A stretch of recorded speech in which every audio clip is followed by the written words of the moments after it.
Dios le bendiga, hermanos. Estamos de nuevo junto a ustedes para darle la gloria y la honra al Señor. Queremos compartir una vez más la palabra de Dios con ustedes. Queremos, ¿verdad?, aportar un poco más a su estudio bíblico, si es posible así. Pero sobre todas las cosas, ¿verdad?, a traer un mensaje que se encuentra en el libro de Esdras. El primer templo de Salomón había sido destruido, ¿verdad?, y ellos habían sido llevados a Babilonia. Y después de 70 años vemos que vuelven a regresar una vez más, los trae el Señor en su infinita misericordia, a volver a vivir en Jerusalén. Pero vemos que había una tarea que hacer, y esa tarea era reconstruir el templo de Dios, la casa del Señor. Y vemos cómo surgieron los profetas Ageo, ¿verdad?, y Zacarías.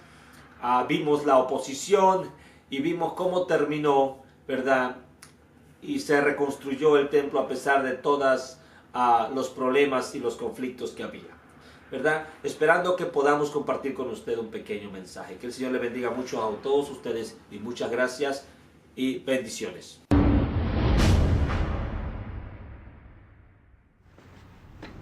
Así que pues, siguiendo con el estudio, vamos a entrar a los versículos, al capítulo 7 hasta el 10, vamos a estudiar hasta la terminación del libro de Esdras. Y vemos que lo más importante, como habíamos dicho ya, el templo se había completado en el año 515 a.C. Y Esdras vino a Jerusalén en el año 450 a.C. En el reinado de Artajerjes, que fue el hijastro de la reina Esther. Los acontecimientos del libro de Esther encajan entre Esdras 6 y Esdras 7, como lo hemos mencionado. Y así pues vamos a dar inicio a este estudio, tratando de encontrar, ¿verdad?, alguna aplicación, algo que nos ayude en nuestras vidas diarias el día de hoy.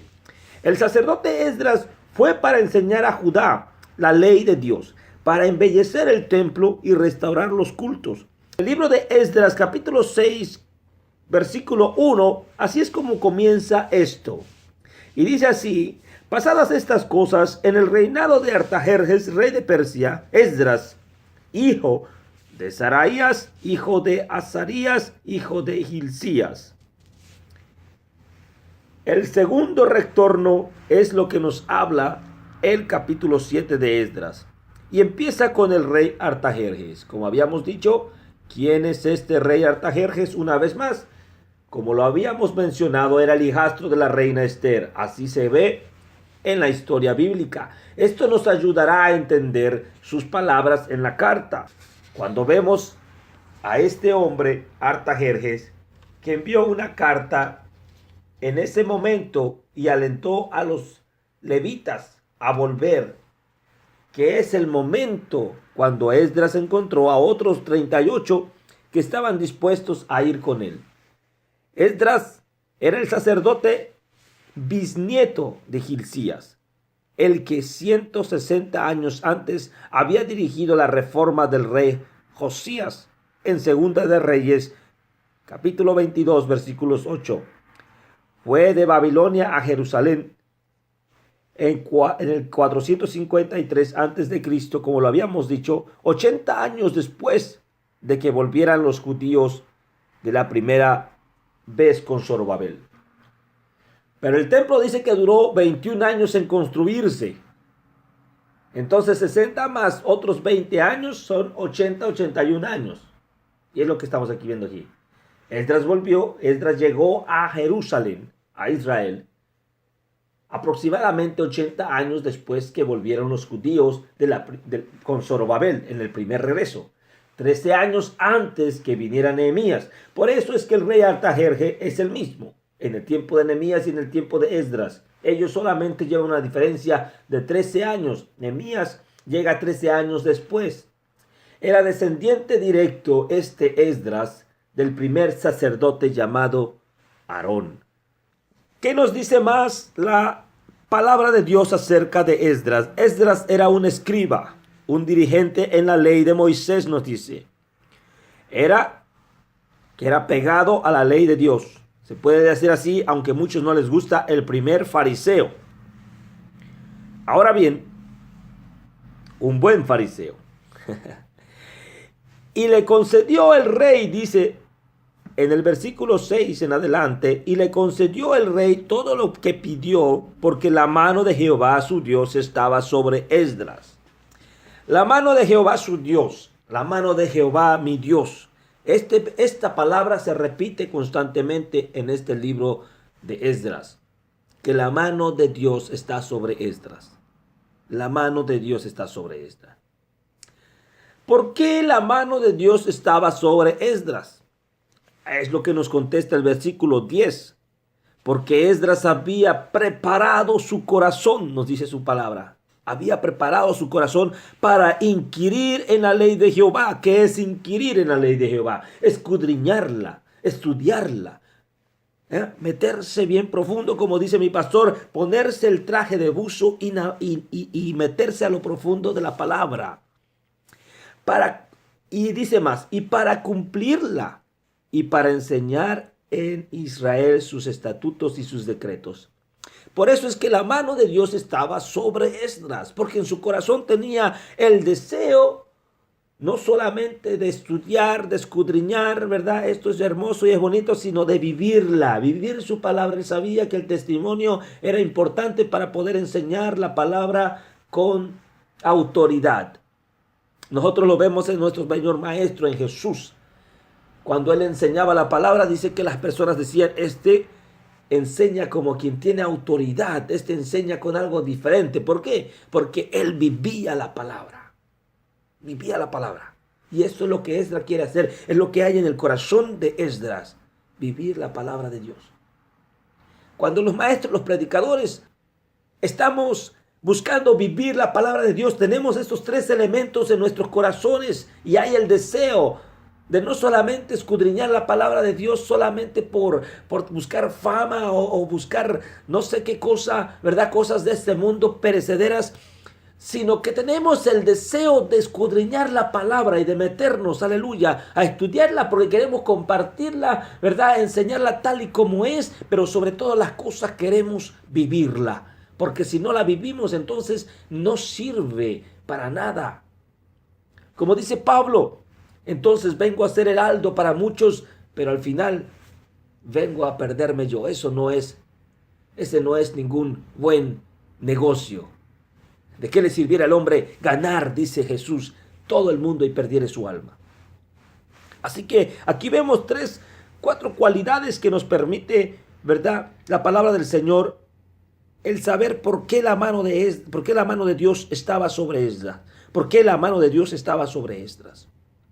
Porque había preparado su corazón, 1, para estudiar la palabra, 2, para cumplirla, 3, para enseñarla, 4.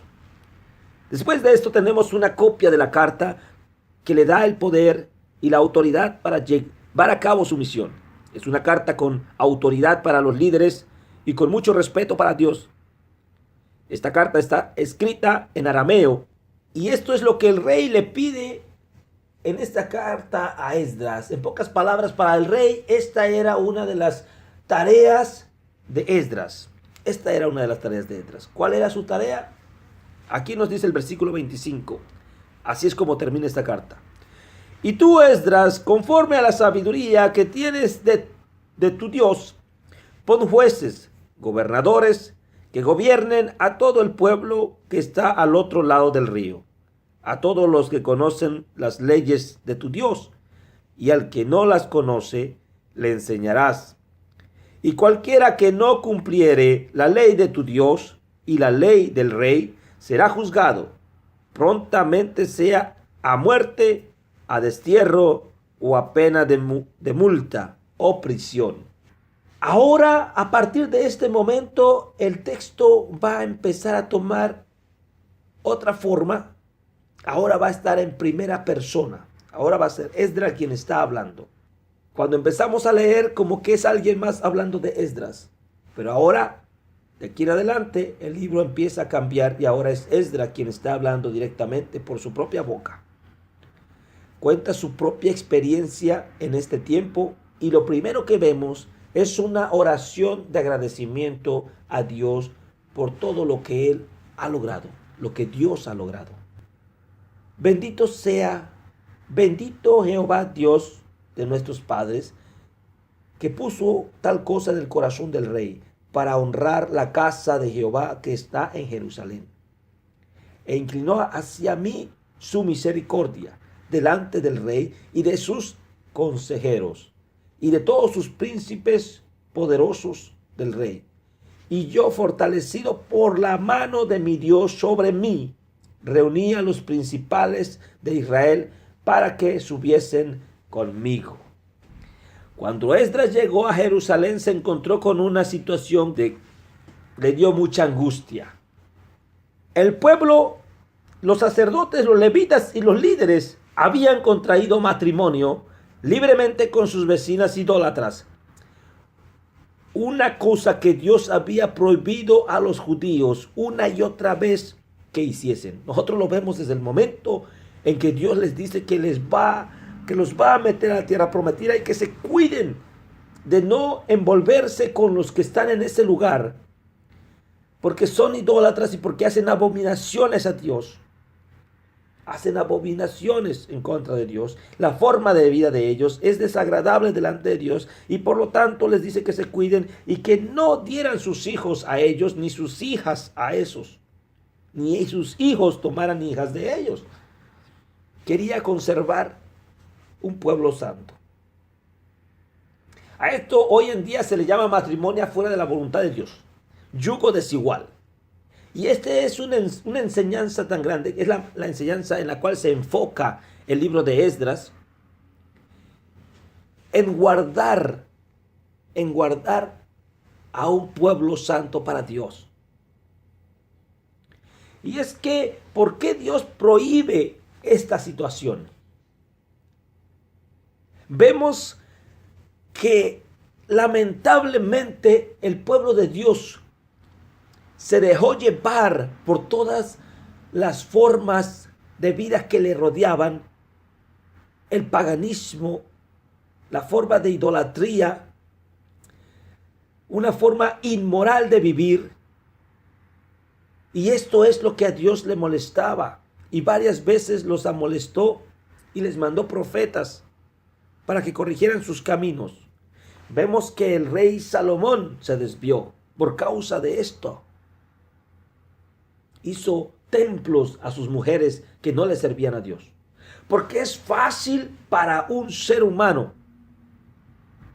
como dice muchas veces mi pastor, cuando se van a casar con alguien que no le sirve a Dios, no se preocupe que yo me lo gano para el Señor. No, sucede al revés. Él deja de asistir a la iglesia y se va para el mundo junto con ella o con él. Y se pierde el tiempo. Y el que antes le servía al Señor ahora está en el mundo. El que antes no tomaba, ahora está tomando. Y estas son las abominaciones que Dios le desagrada. Y esto es lo que sucedió con el pueblo de Israel. Y les dijo, no se junten, no se casen, pero muchas veces eso fue lo que hicieron. Dios es un padre para nosotros. Y Dios quiere lo mejor para nosotros. Una vida agradable. Lo mismo sucedió con Sansón. ¿Qué es lo que lo llevó a la pérdida? ¿Qué es lo que lo llevó a perder su vida? Yugo desigual. Romper la ley del Padre eterno. Romper su protección. Dios lo había preparado y lo había cuidado y lo había protegido y le estaba dando la victoria sobre sus enemigos. Había sido escogido para ser un líder en medio de su pueblo. Pero se fijó, le llamaba la atención las mujeres del mundo, las personas del mundo que no estaban ligadas a la ley de Dios. Y esto lo llevó a perder sus ojos, a hacer una burla, hasta que finalmente Dios tuvo misericordia, pero le costó la vida. Murió entre sus enemigos. Y esto es lo que Dios no quiere. Por eso tanto en el Nuevo Testamento como en el Antiguo Testamento que estamos viendo ahora, existe esta ley. Nada más que en el Nuevo Testamento es con más amor. En el Nuevo Testamento los apóstoles dicen, les rogamos, hermanos. Les pedimos, por favor, que se cuiden. En realidad esto era lo que anteriormente había ocasionado a los judíos ser expulsados de la tierra, llevados a la cautividad. Dios había enviado profetas tras profetas, juicio tras juicio, pero no querían entender. Así que ahora habían vuelto a la patria un pequeño remanente, habían vuelto otra vez al mismo pecado, a las mismas circunstancias, a casarse con personas que se habían prohibido en la ley. Y lo peor de todo es que eran idólatras, no dejaban sus dioses. Probablemente si nosotros leemos a Esdras de esta manera, como lo dice la Biblia, sin indagar, sin profundizar en este libro, vamos a decir que Esdras fue una persona que actuó mal, que Esdras fue una persona sin corazón, sin amor, que cómo es posible que la Biblia pueda hablar de esto y estar de acuerdo con algo como esto. Pero vemos que Esdras era una persona que amaba a su pueblo y no quería que su pueblo volviese a sufrir una vez más como sufrió cuando fue conquistado por Babilonia, que los sitiaron, los dejaron sin comer. La gente se comía a sus propios hijos por el pecado contra Dios. Cuando Esdras llega a Jerusalén y le dan esta noticia, aquí lo que dice el capítulo 9. Acabadas estas cosas, los príncipes vinieron a mí diciendo: el pueblo de Israel y los sacerdotes levitas no se han separado de los pueblos de las tierras, de los cananeos, de los heteos, fereceos, jebuseos, amomitas, moabitas, egipcios, amorreos, y hacen conforme a sus abominaciones. Vemos aquí, hay algo que probablemente les llame la atención a algunos, y es que dice moabitas. ¿Y quién no se acuerda de Ruth? Una moabita. O de Rahab, que vivía en Jericó. Ellas no eran parte del pueblo de Israel. ¿Y por qué a ellas sí se les permitió? Dios no hace excepción de persona. ¿Por qué a ellas sí se les permitió? Punto número 1. Tanto Ruth como Rahab, ellas dejaron las abominaciones, dejaron a sus dioses, dejaron todo eso, que cambiaron, se transformaron, se cambiaron y entonces entraron al pueblo de Israel. Aceptaron a Dios, abrieron su corazón al Dios de Israel, al Dios, a Jesucristo. Entonces vemos que esas personas decidieron dejarlo todo, cambiar al pueblo, ser parte del pueblo. Hubo una conversión. Pero aquí no, en esta situación no era así. Estas mujeres o hombres no habían dejado sus actos, su forma de vida, no la habían dejado. Al contrario, el pueblo de Dios estaba haciendo conforme, dice, a sus abominaciones. Lo terrible, lo malo, es que no solamente se hubiesen casado con estas personas, si estas personas hubiesen agarrado la ley de Dios y hubiesen vivido santamente, las hubiesen dejado allí. No hubiera habido necesidad de esto. Pero no, lo que sucede es que el pueblo estaba haciendo cosas abominables, especialmente los matrimonios que se habían casado con estas personas. Estaban siendo atrapados, estaban siendo convencidos para hacer las cosas desagradables delante de Dios. Hay hombres o hay mujeres que quisieran casarse y no pueden casarse. ¿Por qué? Porque con la persona que está no le interesa casarse. Y dice que les ama, pero no le interesa. ¿Por qué? Porque no están de acuerdo al amor de Dios. Porque no están en el amor de Dios. Pero, bueno, entonces vemos aquí que la diferencia era que ellos no se habían apartado de sus abominaciones. Y el libro de Esdras nos da una enseñanza que si no la tratamos de entender se nos hace muy duro. Lo que Esdras hizo en ese lugar probablemente hoy en día digamos que fue algo muy severo, muy duro. Podríamos criticarlo. Quisiera que viéramos lo que dice el versículo 3 el versículo 3 del capítulo 9, antes de seguir más adelante. Dice, y cuando oí esto, rasgué mi vestido y mi manto, arranqué pelo de mi cabeza, de mi barba, y me senté angustiado en extremo. No sé si usted ha estado angustiado de esta manera, para que usted pueda entender lo que había en el corazón de Esdras. No sé si en alguna vez ha escuchado una mala noticia que ha querido romper, como dice él, rasgar su ropa, arrancarse los cabellos. Si alguna vez ha estado o recibido alguna noticia como esta, entonces usted va a entender el dolor que había en Esdras. Qué increíble, un dolor tan grande por un pueblo. O sea, no era ni por su familia, era un pueblo. Pero este hombre tenía en su corazón un amor por su pueblo. Por eso lo que él va a hacer en unos momentos más adelante, es algo que le duele a él mismo. Pero tiene que hacerlo, lo tiene que hacer. Porque él quiere que el pueblo esté limpio y preparado para Dios. No quiere que el pueblo sufra más. Sabe que todo eso va a llevar a que el pueblo se descarríe.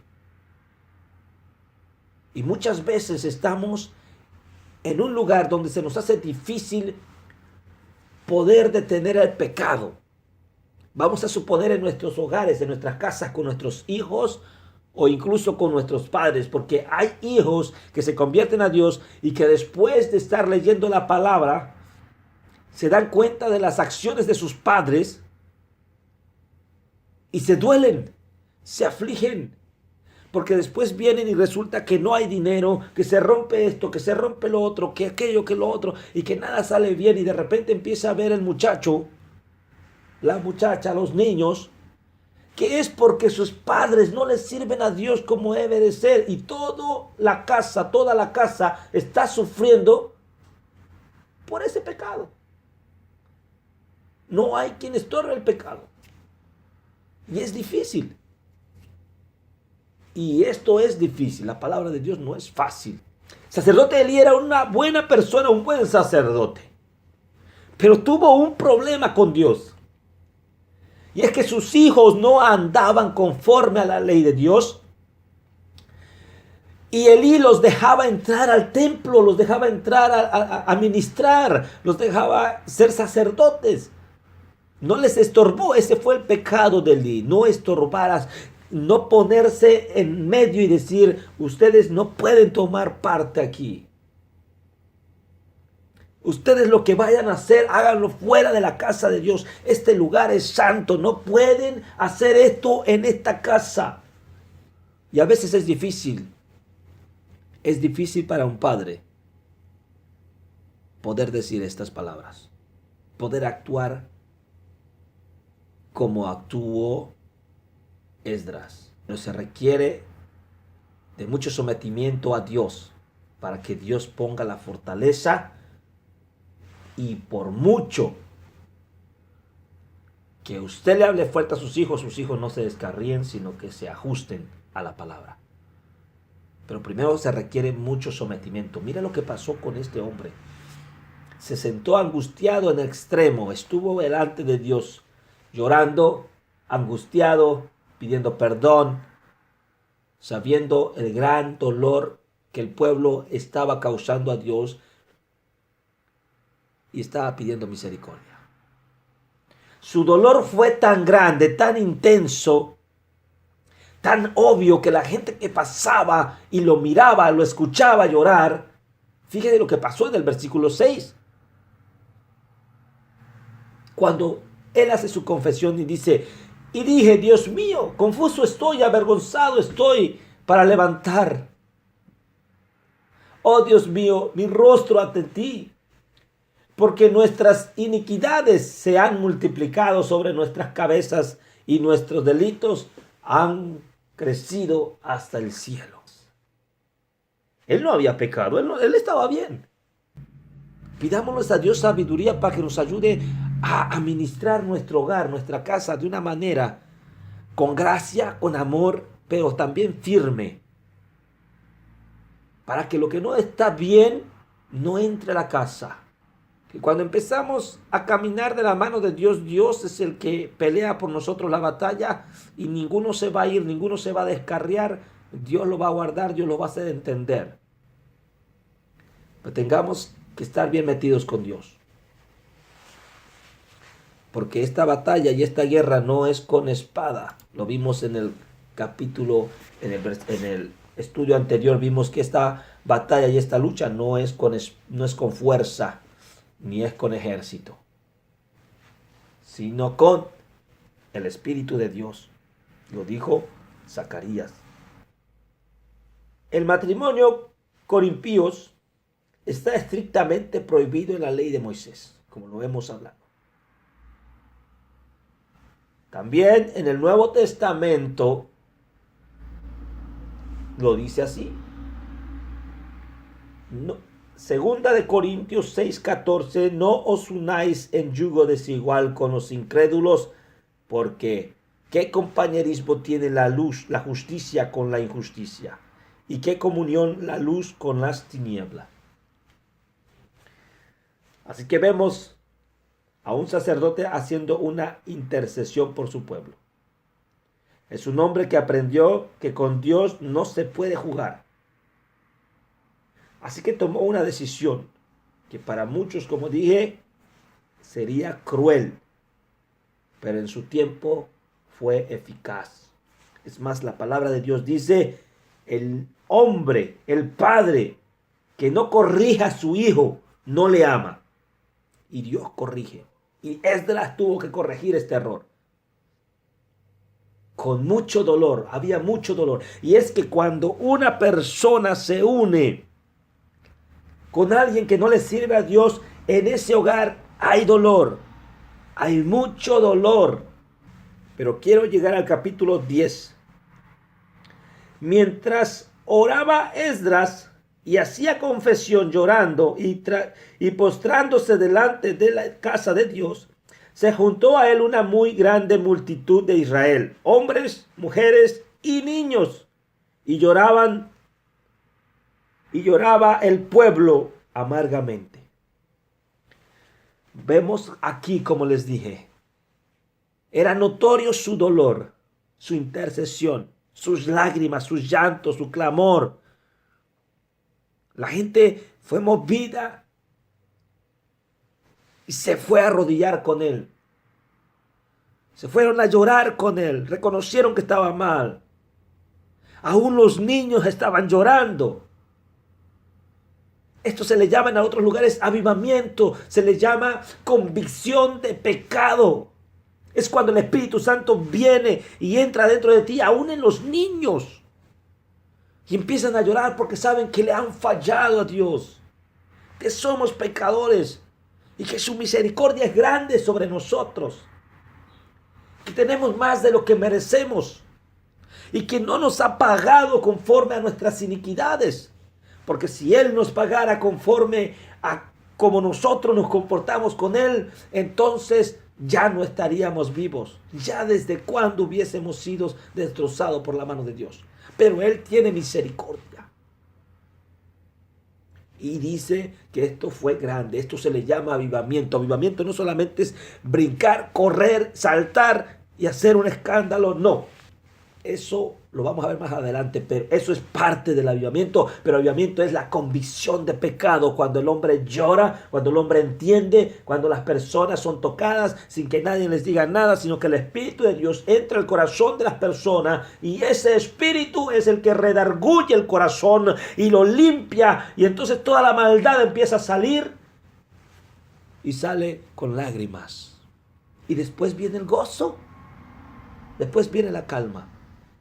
Pero hay algo aquí, no solamente confesar el pecado, hay algo aquí que sucedió. No solamente confesaron sus pecados, no solamente reconocieron que habían fallado a Dios, no solamente, sino que dijeron, vamos a arreglar las cosas. Capítulo 10, después de hablarnos de esto, dice en el versículo 4, Ahora pues hagamos pacto con nuestro Dios. Entonces se levantó Esdras y juramentó a los príncipes de los sacerdotes y de los levitas y a todo Israel que harían conforme a esto, y ellos juraron. Capítulo 10 sigue adelante con una lista de aquellos que fueron enjuiciados y aquellos que prometieron. Se les tomó nombre y se les pidió que firmaran. O sea, vamos a arreglar el problema ahora. Esto provocó dolor. Y es que Dios perdona, pero hay consecuencias que quedan del pecado.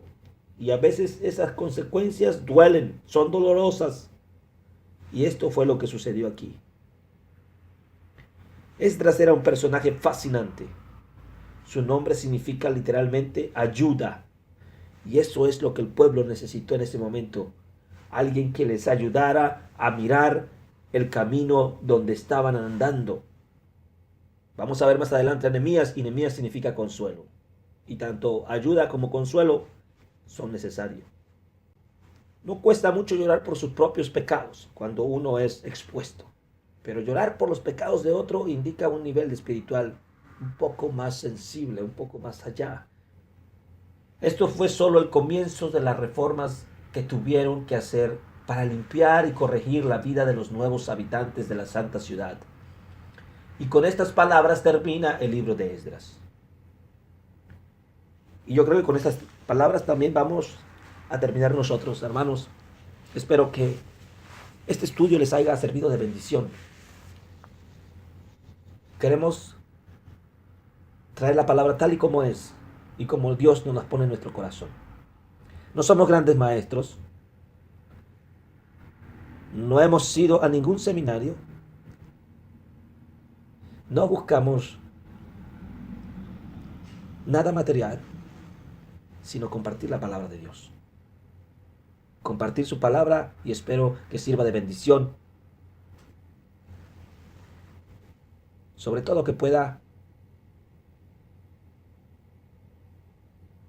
llenar sus corazones en este día. Que pueda ayudarlos a seguir adelante y a tener fuerza y valor para vivir la palabra, porque no es fácil. Pero con el Espíritu de Dios, dice, todo es posible. Así que con estas palabras termina el libro de Esdras, y de ahí seguiremos con el libro de Nehemías. El libro de Esdras termina aquí en este versículo 44 del capítulo 10. Todos estos habían tomado mujeres extranjeras. Así es como termina, dándonos una lista de todos los que habían fallado, y se encontraban desde líderes principales, sacerdotes, levitas, hasta abajo. Pero gloria a Dios que Dios envió ayuda de lo alto. Envió a Esdras. Así que, hermanos, Dios les bendiga mucho. Que el Señor los guarde, los protege, los cuide.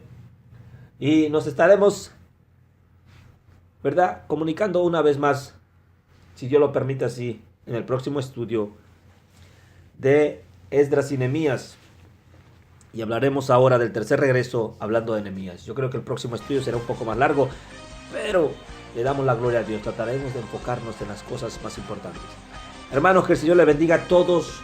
Un abrazo, un saludo, y espero que el Espíritu de Dios los fortalezca, les dé ayuda, les envíe ayuda de lo alto, como hizo con este pueblo. Y que si algo sirvió para que ustedes, ¿verdad?, puedan compartir con alguien más, pues ir y compartir la palabra, llevarla. Alabado sea el nombre del Señor, aleluya, porque a eso nos ha mandado el Señor. Sino con su Santo Espíritu, nuestro ejército no